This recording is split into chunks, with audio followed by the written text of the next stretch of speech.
কিয়ামত আসলে কখন সংঘটিত হবে এই সম্পর্কে কোনো সুস্পষ্ট দিন বা তারিখ সম্পর্কে ইসলামে বলা নেই। এবং আমাদের সায়েন্টিস্টদের কাছেও আসলে জানা নেই যে আসলে পৃথিবী কখন ধ্বংস হবে। তবে ইসলামের মধ্যে বেশ কিছু নিদর্শন সম্পর্কে বলা হয়েছে যা কিনা অবশ্যই কিয়ামত সংঘটিত হওয়ার পূর্বে ঘটবে, এবং এগুলো না ঘটা পর্যন্ত আমরা বলতে পারবো না যে কিয়ামত ঘটেছে। তো হজরত আবু হুরায়রা রাদিয়াল্লাহু তাআলা আনহু একটি হাদিসের মধ্যে বর্ণনা করেছেন যে কিভাবে কিয়ামত সংঘটিত হবে, এবং হাদিসটি হযরত মুহাম্মদ সাল্লাল্লাহু আলাইহি সাল্লাম থেকে তিনি সংগ্রহ করে বিবরণ করেছেন। তো এই হাদিসটির প্রথম যে নিদর্শন, এখানে আসলে অনেকগুলো নিদর্শন আছে।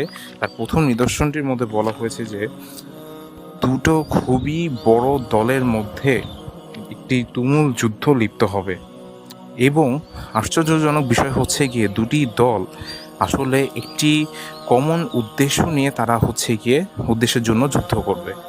তো এটা আসলে এখন মনে হবে যে এটা কেমন কথা যে দুজন একটা কমন উদ্দেশ্যই আসলে অর্জন করার জন্য তারা যুদ্ধ করবে। এটা জিনিসটা তো কেমন অবাস্তব শোনায়। তবে এটাই ইসলামের মধ্যে বলা হয়েছে যে এরকম একটা সিচুয়েশন সামনে ঘটতে যাচ্ছে। তো এটা কিভাবে করবে সেটা সময়ের সামনে আসলেই আমরা বুঝতে পারবো। এবং আরও একটি বিষয় হচ্ছে গিয়ে এখানে আসলে কি মুসলিমরা থাকবে সেই দুটি দলের মধ্যে একটি দল, সেটা আসলে স্পষ্টভাবে বলা হয়নি হাদিসটিতে। দ্বিতীয় নিদর্শনে বলা হয়েছে যে ৩০ জন মিথ্যাবাদী দাজ্জাল আবির্ভাব ঘটবে এই পৃথিবীতে, এবং তারা প্রত্যেকেই আল্লাহর নবী বলে দাবি করবে।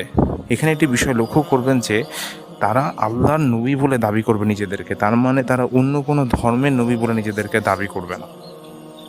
এরপরে নিদর্শনে বলা হয়েছে যে ইসলামের যে জ্ঞান তা পৃথিবীর থেকে সম্পূর্ণরূপে উঠে যাবে। পরবর্তী নিদর্শনে বলা হয়েছে যে ভূমিকম্পের সংখ্যা অতিরিক্ত পরিমাণে বৃদ্ধি পাবে।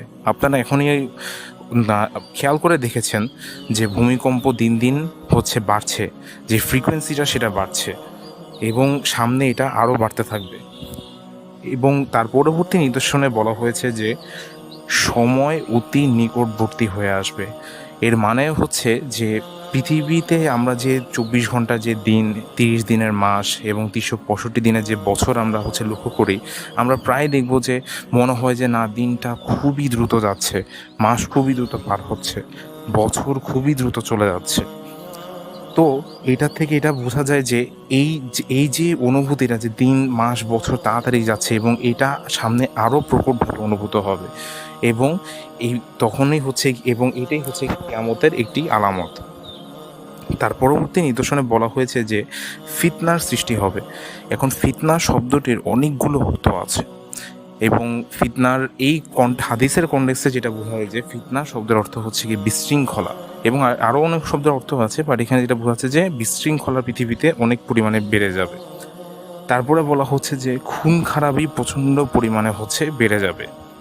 এর পরবর্তী নিদর্শনে বলা হচ্ছে যে মানুষের ধন সম্পদ এত পরিমাণে মানে বেশি হয়ে যাবে যে সম্পদশালী ব্যক্তি যে কাকে সাদকা করবে, কাকে যে টাকা পয়সা সে দান করবে, সেটাই সে আসলে বুঝতে পারবে না, এবং সে পেরেশান হয়ে যাবে টাকা পয়সা দান করার জন্য। মানে একটা সবারই সম্পদ থাকবে, আরেকটা বিষয় গিয়ে সে সাদকা করার জন্য অস্থির হয়ে যাবে, কিন্তু সে কাউকে খুঁজে পাবে না। দুইটা বিষয় জায়গার মধ্যে খেয়াল করবেন। এবং এর পরবর্তীতে সে আরও বলা হয়েছে হাদিসটিতে যে মানুষ যখনই কারো কাছে সাদকা পেশ করতে যাবে, তখন অপর মানুষ বলবে যে আমার আসলে এই টাকা পয়সার দরকার নেই। মানে আপনি জিনিসটা চিন্তা করে দেখেন যে আপনি মানে টাকা পয়সা দান করতে যাচ্ছেন কাউকে, মানুষ বলবে যে আমার দরকার নেই, আমার টাকা পয়সা আছে। সেটা কি আসলে চিন্তা করা যায় এরকম একটা সময় আসবে পৃথিবীতে? তো সেটাই এই হাদিসের মধ্যে বলা হয়েছে যে এরকম সময় কিয়ামতের আগে দিয়ে ঘটবে। তার পরবর্তীতে বলা হচ্ছে যে অনেক উচ্চ ইমারত তৈরি করার জন্য প্রতিযোগিতা লাগবে। সো এই প্রতিযোগিতা আমরা তো আসলে এখন বর্তমানে এখনই দেখতে পাচ্ছি যে যেমন বুর্জ খলিফা এবং আরও অনেক বড় বড় বিল্ডিং ইউএসএ ইউকের দিকে গিয়ে তৈরি হচ্ছে, এবং একে অপরের সাথে একটা প্রতিযোগিতার মধ্যে যে কে কত বড় গিয়ে ইমারত তৈরি করতে পারে।